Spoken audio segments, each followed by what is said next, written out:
Action.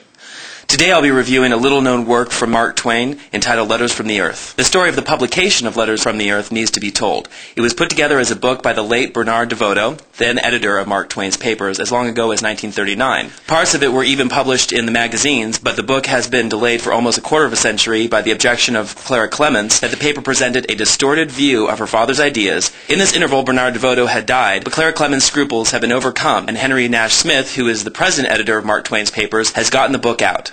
The brilliant parts were compressed, savage, and we are beginning to understand at long last that Mark Twain was or could be a savage man.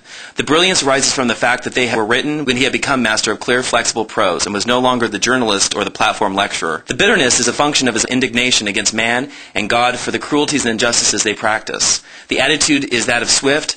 The intellectual contempt is that of Voltaire, and the imagination is that of one of the great masters of American writing. Mark Twain's feud with God was possible only to one brought up on Protestant Bible Christianity, assuming with the fundamentalists that the Scriptures are not only divinely inspired, but must also be for that reason logically consistent. He delighted to show up the cruel contradiction between the endowments God has given his creatures, including man, and the injunctions laid on man for treating the creatures of God, including himself.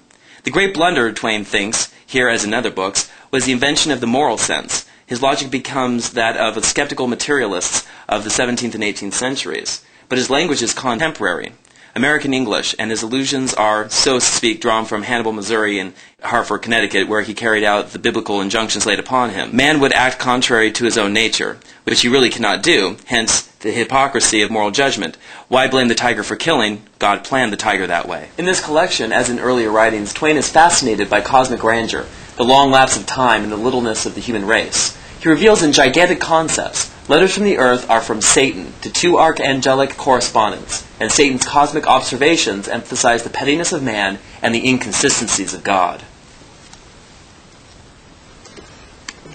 Satan had been making admiring remarks about certain of the Creator's sparkling industries, remarks which, being read between the lines, were sarcasms. He had made them confidentially to his safe friends or other archangels, but they had been overheard by some ordinary angels and reported at headquarters. He was ordered into banishment for a day, the celestial day. It was a punishment he was used to, on account of his too flexible tongue. Formerly he had been deported into space, there being no whither else to send him, and had flapped tediously around here in the eternal night and the Arctic chill.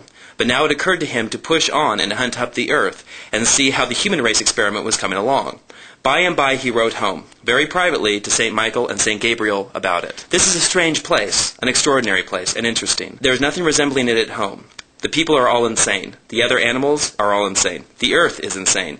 Nature itself is insane. Man is a marvelous curiosity. When he is at his very, very best, he is a sort of low-grade, nickel-plated angel. And at his worst, he is unspeakable, unimaginable, and first and last, and all the time, he is a sarcasm. Yet he blandly and in all sincerity calls himself the noblest works of God. This is the truth, I am telling you. And this is not a new idea with him. He has talked it throughout all the ages and believed it. Believed it and found nobody among all his race to laugh at it. Moreover, if I put another strain upon you, he thinks he is the Creator's pet. He believes the Creator is proud of him. He even believes the Creator loves him, has a passion for him, sits up nights to admire him, yes, and watch over him and keep him out of trouble. He prays to him and thinks he listens. Isn't it a quaint idea?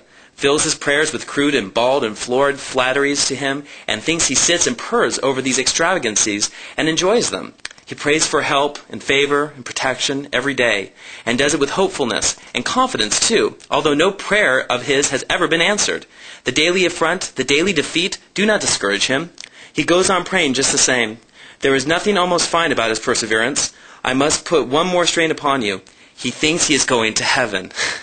He has salaried teachers who tell him that. They also tell him there is a hell of everlasting fire, and that he will go to it if he doesn't keep the commandments.